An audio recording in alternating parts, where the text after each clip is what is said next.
I would remind people that the coin of the realm in the Senate is floor time. We have a lot of things to do. Triggering a talking filibuster has implications and ramifications. Everyone should know what that is. Well, that's a really nice thing for a senator to say, but most people have no idea what he just said. So it's a great question. And it's especially relevant because when one party, like the Democrats, doesn't have control of the Senate, one of its only ways to stop things from happening in government is to block action.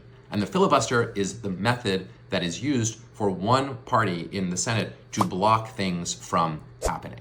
A talking filibuster is the specific kind of filibuster where one senator gets on the floor and is given the right to start speaking and just won't stop. Senator Cory Booker tried this not so long ago. People can remember this. He spoke for more than 24 hours straight. Of course, Cory is stronger, taller, and apparently has a much stronger bladder than the rest of us. He also doesn't seem to need food or water very much.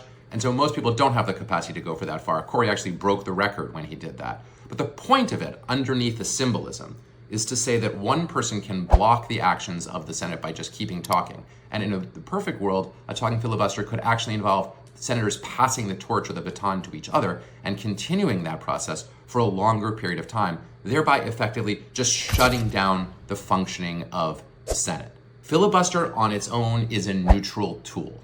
A party you don't like can use it to block action that you think is extraordinarily important. A party that you love can use it to protect what you think of as fundamental constitutional rights. And historically, it's been used in many different ways by many different actors. However, it is the most powerful tool available to the minority party in the Senate. The long-term worry about the talking filibuster is if you use it over time, will you lose it? It's always possible that the Senate could, by a bare majority, change its rules so that the filibuster would no longer be available as a way to stop things. And we actually have seen restrictions on the use of the filibuster over the years, for example, on judicial appointments, where it's now restricted to only being able to be used for a Supreme Court appointment. So a tool like that can be used only up to a point, and then there are certain downsides associated with it.